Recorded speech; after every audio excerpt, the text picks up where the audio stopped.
So your appendicular skeleton is going to be anything having to do with your appendages, your arms and arm movement. So that's going to be your shoulder, right? Your clavicle and your scapula, and your legs and your leg movement. So that includes the hip.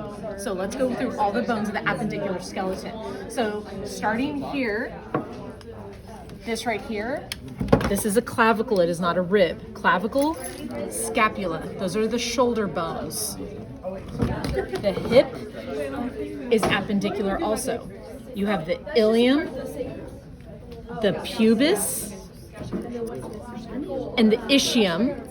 The socket is the acetabulum. The hole here is the obturator foramen. This is the sacrum, and this is the coccyx. The joint between the sacrum and the ilium is the sacroiliac joint. All right, going through the bones of the leg and the arm. If it has a head on it, then it's a femur and a humerus. And the way you can tell the difference is the femur has a neck on it, the humerus doesn't. You can't go by size because they won't be near each other. Also look for the indentation where the patella goes on the femur. On the humerus, you're going to look in the back. This is where the ulna fits into it right here. And so that tells you, and there's also 3 bumps on the front. That's going to tell you that this is a humerus. All right, the ulna you can always tell because it has a hook on it, because it is the ulna bone in the elbow. It hooks into the humerus like this. The radius does not fit into the elbow. It actually sits in front of it. So the way you can tell the radius is it has this flat circle on it. And so you can remember a circle radius, the radius of a circle.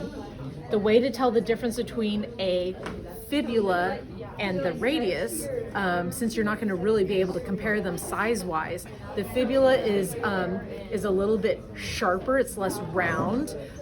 It also has a pointed styloid process on the end. It doesn't have this round circle.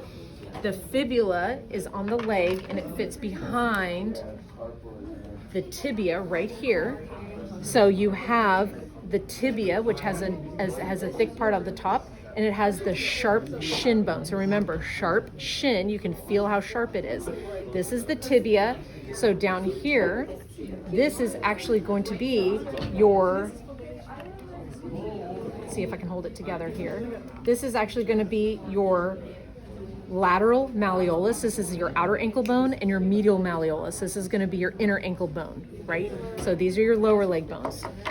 Going through your hand, always orient by finding the trapezium. You can always find the thumb. So find the thumb. The bone attached to it is the trapezium. It's shaped like a saddle because it's a saddle joint.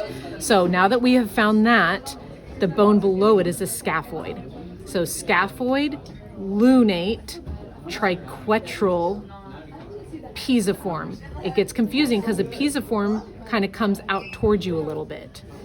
Above that is the hamate. Do you see how the hamate has a little ham bone on it? Hamate, capitate, trapezoid, back to the trapezium is on the thumb. They rhyme, that helps. So from the thumb, metacarpal 1, metacarpal 2, metacarpal 3, metacarpal 4, metacarpal 5, and going through the phalanges, the thumb only has 2 phalanges, a proximal and a distal phalange 1. The rest of the fingers have 3 because they have a proximal, an intermediate, and a distal.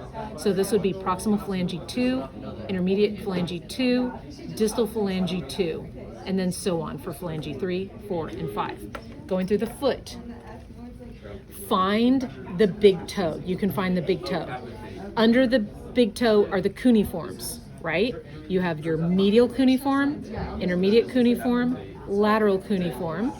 Below that is the navicular, because your big toe helps you navigate around. Navicular, the talus is on top of the calcaneus. And notice the talus is the fulcrum that the tibia rotates on, like that.